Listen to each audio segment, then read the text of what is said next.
Good morning. Leviticus chapter 11.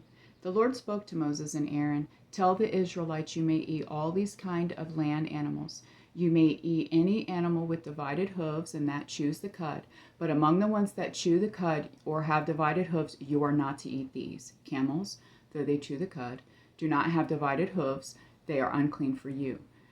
Hyraxes, though they chew the cud, do not have hooves, they are unclean for you. Hares, though they chew the cud, do not have hooves, they are unclean for you. Pigs, though they have divided hooves, do not chew the cud, they are unclean for you. Do not eat any of their meat or touch their carcasses, they are unclean for you. This is what you may eat from all that is in the water. You may eat everything in the water that has fins and scales, whether in the seas or streams.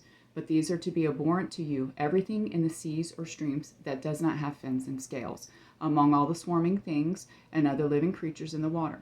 They are to remain abhorrent to you. You must not eat any of their meat, and you must abhor their carcasses.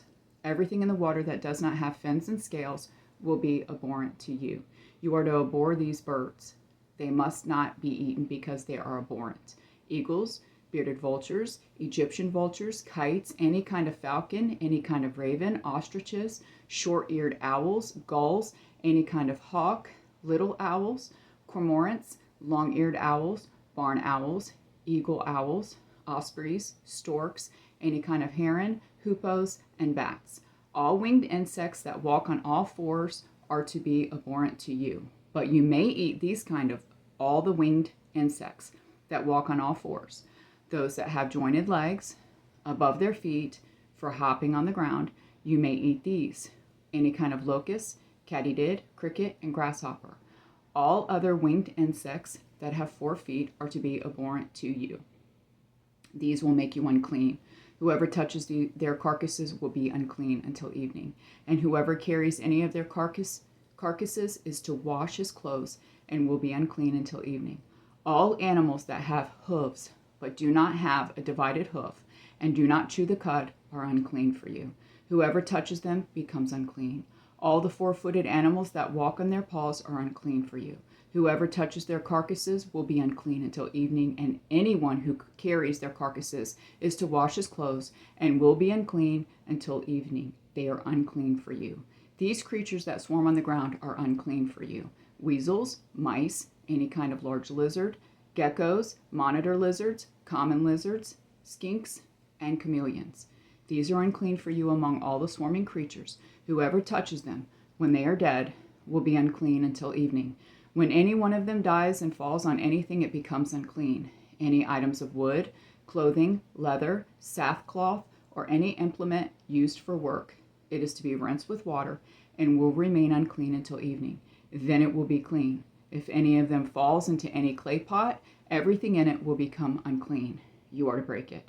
Any edible food coming into contact with that unclean water will become unclean, and any drinkable liquid in any container will become unclean. Anything one of their carcasses falls on will become unclean.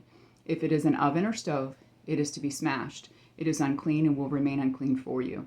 A spring or cistern containing water will remain clean, but someone who touches a carcass in it will become unclean. If one of their carcasses falls on any seed that is to be sown, it is clean. But if water has been put on the seed and one of their carcasses falls on it, it is unclean for you. If one of the animals that you use for food dies, anyone who touches its carcass will be unclean until evening. Anyone who eats some of its carcass is to wash his clothes and will be unclean until evening. Anyone who carries its carcass must wash his clothes and will be unclean until evening. All the creatures that swarm on the earth are abhorrent. They must not be eaten. Do not eat any of the creatures that swarm on the earth. Anything that moves on its belly or walks on all fours, or on many feet, for they are abhorrent. Do not become contaminated by any creature that swarms. Do not become unclean or defiled by them, for I am the Lord your God. So you must consecrate yourselves and be holy, because I am holy. Do not defile yourselves by any swarming creature that crawls on the ground. For I am the Lord who brought you up from the land of Egypt to be your God. So you must be holy, because I am holy. This is the law concerning animals, birds, all living creatures that move in the water, and all creatures that swarm on the ground, in order to distinguish between the unclean and the clean, between the animals that may be eaten and those that may not be eaten. I love you, Jonathan and Jesse.